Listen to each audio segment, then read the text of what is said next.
અમે એક જ અમારી માંગણી છે કે અમારી દીકરી પરત કરો. અમારો બીજો કોઈ વિષય અમારે બીજી કોઈ વિષયની અંદર પડવાનું થતું નથી. જો ભવિષ્યની અંદર અમારી દીકરી પરત નહીં કરવામાં આવે તો અમારા MS ગ્રુપની અંદર 10,000થી વધુ યુવાનો છે અને 50,000થી વધુ અમે રાધનપુરની અંદર અમે આંદોલન કરીશું ને અમે ત્યાં ડેરો ડાલીશું. અમારું તમારા માધ્યમથી એટલું જ કહેવું છે કે આ વિષય જે મીડિયાની અંદર માહોલ થયો છે તેથી આપણા રબારી સમાજના તમામ યુવાનોએ આપણે ગાંધીજી ત્યાં માર્ગે આપણે આપણી લડત લડવાની છે અને આપણે કોઈ પણ સંજોગોમાં પાછી કરવાની નથી. સામે કોઈ પણ હોય આપણે લડાઈ આપણી વ્યક્તિગત લડવાની છે. આપણે ક્યાંક ને ક્યાંક કોકના ગામમાં કોકના શહેરમાં આપણે આજુબાજુમાં કોઈ પણ વ્યક્તિને આપણે ટાર્ગેટ કરવાનું નથી. આ વિષય સાથે સંકળાયેલ વ્યક્તિને આપણે ટાર્ગેટ કરી અને આ વાતનું આપણે નિરાકરણ લાવવાનું છે. બેન કાલનો બેનનો વિડીયો હતો એ પ્રમાણે બેન એવું કહે છે કે મેં આટલી નામના કરી. તો આપના માધ્યમથી એવું જણાવું છું કે બેનની નામના સમાજથી હતી. સમાજે એને દીકરી કરી એને મોટી કરી એટલી એની નામના મળી. એટલે કોઈ પણ હોય તમે કહો હું હોઉં આપણે સમાજથી આપણે મોટા થઈએ છીએ. સમાજ આપણાથી નથી આપણે સમાજથી છીએ. નમસ્કાર, હું નીલમ ખારેચા. આપ જોઈ રહ્યા છો મહામંથન મંતવ્ય ન્યૂઝ. જે પ્રકારે આપણે છેલ્લા 2 દિવસથી જોઈ રહ્યા છીએ, પ્રસિદ્ધ ગાયિકા કિંજલ રબારી છે તેમના દ્વારા એક વિડીયો જાહેર કરવામાં આવ્યો હતો. તેમના પ્રેમ લગ્નને લઈને કેટલાક વાતો થઈ હતી. તેના બાદ રબારી સમાજ છે તેમના દ્વારા પણ કેટલાક આગેવાનો દ્વારા વિડીયો જાહેર કરવામાં આવ્યા હતા. આ જ મુદ્દે આજે આપણે વાત કરીશું. આપણી સાથે જોડાયા છે આમિરભાઈ દેસાઈ, વાત કરીએ MSYS ગ્રુપના અધ્યક્ષ છે અને આપણી સાથે આજે આ મુદ્દાને લઈને તેઓ ચર્ચા કરશે. આપનું સ્વાગત છે હામિરભાઈ. જે પ્રકારે અત્યારે હામિરભાઈ, મારો પહેલો સવાલ એ છે કે રબારી સમાજ કે જેમાં મોટા ભાગે આપણે ખૂબ ઓછા પ્રેમ લગ્ન જોતા હોય છીએ, ત્યારે આવા સમયે કિંજલ રબારી દ્વારા અત્યારે જે પ્રેમ લગ્નનો મુદ્દો જે અત્યારે વિવાદનું વંટોળ બન્યો છે, તો સૌથી પહેલા તો મારો સવાલ એ છે કે કિંજલ રબારીના આ આંતરજ્ઞાતીય લગ્નને લઈને શું કહેશો? જી બેન, આપના માધ્યમથી હું એટલું જણાવવા માંગુ છું કે રબારી સમાજ એ સંસ્કૃતિ સાથે જોડાયેલ સમાજ છે અને અમારા સમાજની અંદર આંતરજ્ઞાતીય લગ્ન એ વેલિડ નથી. તેથી અમારા યુવાનોને વડીલોને બધાનું એવું કહેવું થાય છે કે આ વસ્તુ આ કિંજલબેન જે લોકગાયિકા પ્રસિદ્ધ લોકગાયિકા છે, જેથી કિંજલબેન એક અમારા સમાજ માટે પ્રેરણારૂપ દીકરી છે. એમની પ્રેરણા લઈને બીજી 400 થી 500 થી 1000 દીકરીઓ આ વિષયને લઈને અમારા સમાજનું આખું નેગેટિવ થઈ રહ્યું છે અને આ દીકરીઓ કિંજલબેનના લીધે ભવિષ્યની અંદર આંતરજ્ઞાતીય લગ્ન કરે એવી શક્યતા હોય. અમારા રબારી સમાજના વડીલો, આગેવાનો અને યુવાનોએ આ મુદ્દો ખૂબ જ ગંભીરતાથી લીધો છે. અને વાત રહી તો અમે કોઈ પણ ધર્મના, જાતિના, કોઈ પણ વ્યક્તિના વિરોધી નથી. અમારી દીકરી નો જે પણ વિષય થયો છે સ્વાભાવિક છે કે જેનું આ વિષય જેના ઘરે બન્યો હોય એને ખબર પડતી હોય એટલે એના મા બાપ બી અત્યારે રડી રહ્યા છે. એનો ખૂબ જ પરિવાર પણ રડી રહ્યો છે અને સમાજને ખૂબ જ આ એક આઘાત લાગી રહ્યો છે. જેથી આપના માધ્યમથી હું જણાવવા માંગુ છું કે દીકરી કોઈ પણ જાતની હોય, કોઈ પણ ધર્મની હોય અને કોઈ પણ જાતિની હોય, એ એના સમાજની અંદર મોર એના પીછેથી રડિયામણો હોય ને આપણે કોઈ બી પશુ પંખી હોય ને માળામાં જ રડેમવું હોય. એટલે જે પણ જાતિ આપણું એક સર્ક્યુલર જાતિનું જે પણ મેનેજમેન્ટ છે, મેનેજમેન્ટની અંદર જ આપણે મેરેજ કરીએ અને બીજા વિષયની અંદર ના પડીએ એવું મારું પર્સનલ માનવું છે. બેન આમિરભાઈ, તમારે કિંજલબેનના પરિવાર સાથે કોઈ વાતચીત થઈ છે, કઈ મુલાકાત થઈ છે? અને બેનના પરિવારો, અમારા સામાજિક આગેવાનો, ભુવાજી, સંતો અને સમાજના દરેક લોકો સાથે અમે સંપર્કમાં છીએ અને ખૂબ જ શાંતિપૂર્ણ રીતે આ મુદ્દો રાજકારણનું રૂપ ના લે અને વર્ગ વિગ્રહ ના થાય ને બંને કોમો, રબારી સમાજ તથા ચૌધરી સમાજ બંને એકબીજાથી સંકળાયેલી કોમ છે અને એવો કોઈ મુદ્દો ના બને અને આ મુદ્દો રાજકારણ તરફ ના દોરાઈ જાય એનું અમે ચોક્કસપણે ધ્યાન રાખીશું. અમારો વ્યક્તિગત વિષય છે. જે તે વ્યક્તિ છે એ વ્યક્તિએ જે આ બનાવ બનાવ્યો છે એનો વ્યક્તિગત વિષય છે.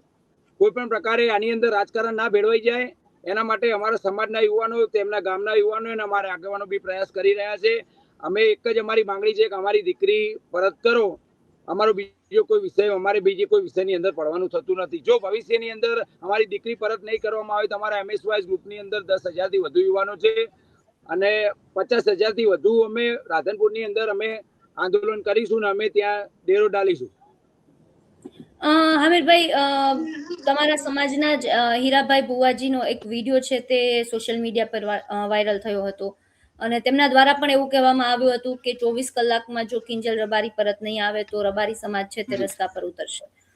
શું કહેવું છે? આપના માધ્યમથી બેન જણાવી દઉં છું કે સામેવાળા જે પણ વ્યક્તિ છે તેમના પરિવાર દ્વારા પણ રબારી સમાજના આગેવાનો, ત્યાંના લોકલ રાધનપુરના આગેવાનોને એવી બાહેધરી આપવામાં આવી છે કે અમારે તમારી દીકરી રાખવાની નથી, જેથી ટૂંક સમયની અંદર આ વસ્તુનું સુખદ નિરાકરણ આવી જશે એવું અમને લાગી રહ્યું છે. અમારું તમારા માધ્યમથી એવું અમારું તમારા માધ્યમથી એટલું જ કહેવું છે કે આ વિષય જે મીડિયાની અંદર માહોલ થયો છે, તેથી આપણા રબારી સમાજના તમામ યુવાનોએ આપણે ગાંધીજી ત્યાં માર્ગે આપણે આપણી લડત લડવાની છે અને આપણે કોઈ પણ સંજોગોમાં પાની કરવાની નથી. સામે કોઈ પણ હોય, આપણે લડાઈ આપણી વ્યક્તિગત લડવાની છે. આપણે ક્યાંક ને ક્યાંક કોકના ગામમાં, કોકના શહેરમાં, આપણે આજુબાજુમાં કોઈ પણ વ્યક્તિને આપણે ટાર્ગેટ કરવાનું નથી. આ વિષય સાથે સંકળાયેલ વ્યક્તિને આપણે ટાર્ગેટ કરી અને આ વાતનું આપણે નિરાકરણ લાવવાનું છે. હામિરભાઈ, એક એવી માહિતી પણ મળી છે કે હામિરભાઈ છે તે કેટલાક આગેવાનો સાથે અમદાવાદથી મોડી રાત્રે રાધનપુર ગયા હતા અને કદાચ જે સામે પક્ષના જે પરિવાર છે ચૌધરી સમાજનો, એ પરિવાર સાથે પણ મુલાકાત થઈ હતી. તો શું કોઈ વાતચીત થઈ છે ચૌધરી પરિવાર સાથે આ બાબતે? જી, અમે બધા યુવાનો અહીંયાથી ગયા હતા, ત્યાંથી પણ બધા યુવાનો હતા, પણ અમારી કોઈ એ લોકો જોડે ચર્ચા થઈ નથી. ત્યાંના લોકલ આગેવાનો સાથે એમની ચર્ચા વિચારણા ચાલી રહી છે અને બંને સમાજો એકબીજાથી સંકળાયેલ હોય, બંને સમાજોએ આ વિષય સુખદ રીતે પતે એ બંને સમાજોએ ખાતરી આપેલ છે. આગળ શું કાયદાકીય લડતની વાત થઈ રહી છે? કિંજલબેનને પરત લાવવા માટે કાયદાકીય લડતની કોઈ વાત થઈ છે તમારે? બેન કાલનો બેનનો વિડીયો હતો, એ પ્રમાણે બેન એવું કહે છે કે મેં આટલી નામના કરી. તો આપના માધ્યમથી એવું જણાવું છું કે બેનની નામના સમાજથી હતી. સમાજે એને દીકરી કરી, એને મોટી કરી, એટલી એની નામના મળી. એટલે કોઈ પણ હોય, તમે કહો હું હોઉં, આપણે સમાજથી આપણે મોટા થઈએ છીએ. સમાજ આપણાથી નથી, આપણે સમાજથી છીએ. એટલે બેનનું કાલનું જે સ્ટેટમેન્ટ છે હું વખોડી કાઢું છું. આ પ્રકારે કોઈ પણ પ્રકારનું સ્ટેટમેન્ટ આપવું ના જોઈએ. અને અમે ભવિષ્યના દિવસોમાં પણ જે પણ આંદોલન કરવાનું થાય કે જે બી કરવાનું થાય, અમે કાયદાકીય રીતે આ બાબતે અમારી લીગલ ટીમ સાથે અમે સાથે રહીને અમે આગળ લડીશું.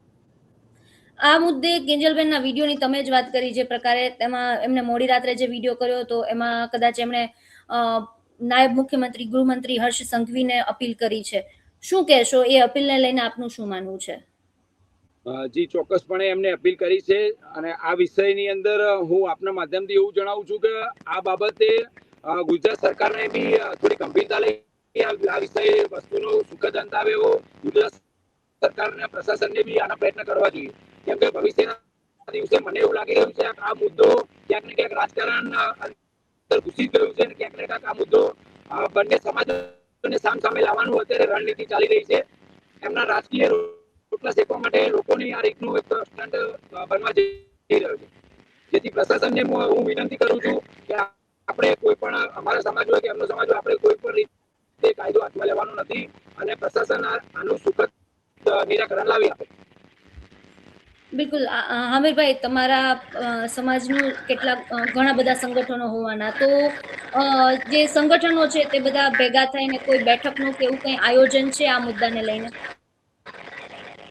ચોક્કસપણે બેન, 3 દિવસની અંદર બધી અલગ અલગ જગ્યાએ, અલગ અલગ વિસ્તારમાં હજારો યુવાનો અલગ અલગ નિર્ણાધિક બાબતે બેઠકો કરી રહ્યા છે અને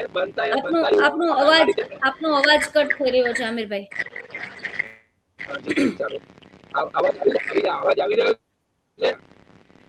આપનો અવાજ કટ થઈ રહ્યો છે.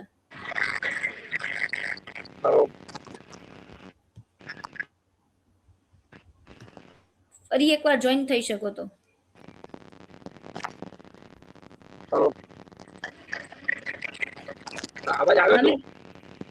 જી આમિરભાઈ, જણાવો. તો કોઈ બેઠકનું કે કોઈ આયોજન છે તમારા સમાજના સંગઠનો દ્વારા આગામી સમયમાં? દરેક વિસ્તારમાં, સમગ્ર ગુજરાતની અંદર દરેક નિર્ણાધિક તાલુકા દીઠ અલગ અલગ સંગઠનો, રબારી સમાજના 100 થી વધુ સંગઠનો આ વિસ્તારની ખૂબ જ ગંભીરતા લઈ અલગ અલગ જગ્યાએ 3 દિવસની અંદર હજારો બેઠકો થઈ છે. બિલકુલ. હામિરભાઈ, એક બીજી વાત છે, હું ગઈકાલે સોશિયલ મીડિયામાં મેં જે પ્રમાણે જોતી હતી કે રબારી સમાજના ઘણા બધા આગેવાનો છે જે એવું કહી રહ્યા હતા કે દીકરીઓ પાસેથી ઇન્સ્ટાગ્રામ છે તે બંધ કરાવી દેવું જોઈએ, તેમની પાસેથી સોશિયલ મીડિયા છે તે બંધ કરાવી દેવું જોઈએ. તો આ મુદ્દાને કેવી રીતે જુઓ છો? આ કેટલું યોગ્ય છે? જે ચોક્કસપણે હું એવું કહેવા માંગુ છું કે કોઈ પણ પ્રાઇવસી હોય, કોઈ પણ એક મૂળભૂત અધિકાર હોય. રબારી સમાજના યુવાનો કોઈ પણ રીતે કોઈ પણ બેન દીકરીનો મૂળભૂત અધિકાર છીનવવા માંગતા નથી. પણ અમે સમાજના એ અમારી બહેનો દીકરીઓ છે, તમે સમાજના યુવાનો એ બેન દીકરીઓ કોઈ પણ કોઈના જાસામાં ના આવી જાય, કોઈ પણ એવી જગ્યાએ ના ફસાઈ જાય અને કોઈ પણ એવું જે બી આવા તત્વો, અસામાજિક તત્વો છે એમના સોશિયલ મીડિયાથી ક્યાંય સંપર્કમાં આવીને સમાજનું નામ ક્યાંય ને ક્યાંય બદનામ ના થાય, એના હેતુથી અમે સમાજના બધા આગેવાનો દ્વારા એક નિર્ણય કરવામાં આવે છે. પણ તો પછી આમિરભાઈ, આ તો માત્ર દીકરીઓ પૂરતું શું કરવાનું? કારણ કે સોશિયલ મીડિયાનો ઉપયોગ સમાજની દ્રષ્ટિએ વાત બરાબર છે, પણ તો આ પ્રકારનો નિર્ણય આમ તો બંને બાજુ સરખી રીતે અપ્લાય થવો જોઈએ. એવું નથી લાગતું કે માત્ર દીકરીઓ નહીં પણ દીકરાઓ માટે પણ એ જ રીતે અપ્લાય થવો જોઈએ? ચોક્કસપણે દીકરીઓ તથા દીકરાઓમાં બંનેમાં શિક્ષણની જાગૃતતા આવે અને જે આ સોશિયલ મીડિયાનો જે પણ માહોલ ક્રિએટ થયો છે તેના ઉપર અંકુશ લાવવામાં આવે, તેના અમે બનતા પ્રયાસો કરીશું. બિલકુલ બિલકુલ આમિરભાઈ અમારી સાથે જોડાયા અને સમગ્ર મુદ્દે જે વાતચીત કરી, તમે માહિતી આપી તે બદલ આપનો ખૂબ ખૂબ આભાર. બિલકુલ બિલકુલ આપણા સામાજિક આગેવાનોની કાલે અમારી એક પર્સનલ મીટિંગ હતી. તે મીટિંગની અંદર અમે યુવાનો આગેવાનો એવું નક્કી કરે છે, આગેવાનોની ખાલી રજામંદી આવી જાય ત્યારબાદ અમે જાહેરાત કરવાના છીએ કે 2 થી 4 દિવસની અંદર આનું નિરાકરણ નહીં આવ્યું તો અમે 50,000 થી સંખ્યામાં અમે રાધનપુર ગાંધી ચિંધ્યા માર્ગે આ બાબતે આંદોલન કરીશું. બિલકુલ, બહુ મોટી વાત તમે કરી છે. 2-4 દિવસમાં જો આ મામલે કોઈ નિરાકરણ નહીં આવે તો ગાંધી ચિંધ્યા માર્ગની તમે જે પ્રકારે અત્યારે આંદોલનની વાત કરી છે, અમારી સાથે જોડાયા અને સમગ્ર આપણા દર્શકર્તાઓ તથા રબારી સમાજના ગુજરાતભરના તમામ વડીલો, આગેવાનો, મિત્રોને આપના માધ્યમથી વિનંતી કરવા જઈ રહ્યો છું કે આપ સૌ યુવાનો આક્રોશમાં આવી કોઈ પણ જગ્યાએ કાયદો હાથમાં લેવો નહીં. આપણે ખૂબ જ શાંતિ રીતે આ વિષય બતાવવાનો છે. બિલકુલ બિલકુલ બિલકુલ આમિરભાઈ અમારી સાથે જોડાયા તે બદલ આપનો ખૂબ ખૂબ આભાર. આપણે પણ ખૂબ ખૂબ આભાર. તો આ હતા હામિરભાઈ, જે હાલ રબારી સમાજના આગેવાન છે અને સાથે સાથે MSYS જે ગ્રુપ છે તેના અધ્યક્ષ છે. તેમણે જે પ્રકારે વાત કરીને ખૂબ મોટી વાત કરી છે કે જો આગામી 4 થી 5 દિવસમાં આ સમગ્ર મુદ્દાનું નિરાકરણ નહીં આવે તો તેઓ રસ્તા પર ઉતરશે અને 50,000 જેટલા રબારી સમાજના લોકો છે તે રસ્તા પર ઉતરશે, ગાંધીનગર તરફ કૂચ કરશે તેવી વાત પણ તેમણે કરી છે. સામે પક્ષે કિંજલ રબારીની વાત કરીએ તો તેમણે ગઈકાલે એક વિડીયો જાહેર કર્યો હતો અને આ વિડીયોના માધ્યમથી તેમણે કહ્યું હતું કે હર્ષ સંઘવી અને તેમણે અપીલ કરી હતી કે તેમની મદદે આવે. ત્યારે હવે આગામી સમયમાં જોવાનું રહેશે કે આ મુદ્દાને લઈને આગળ શું થાય છે. આપનું શું માનવું છે સમગ્ર મુદ્દાને લઈને અમને કોમેન્ટ બોક્સમાં જણાવો ને અમારી ચેનલને લાઈક, શેર અને સબસ્ક્રાઇબ કરવાનું ભૂલશો નહીં. ફરી મળીશું નવા વિડીયો સાથે. મને આપશો રજા. નમસ્કાર.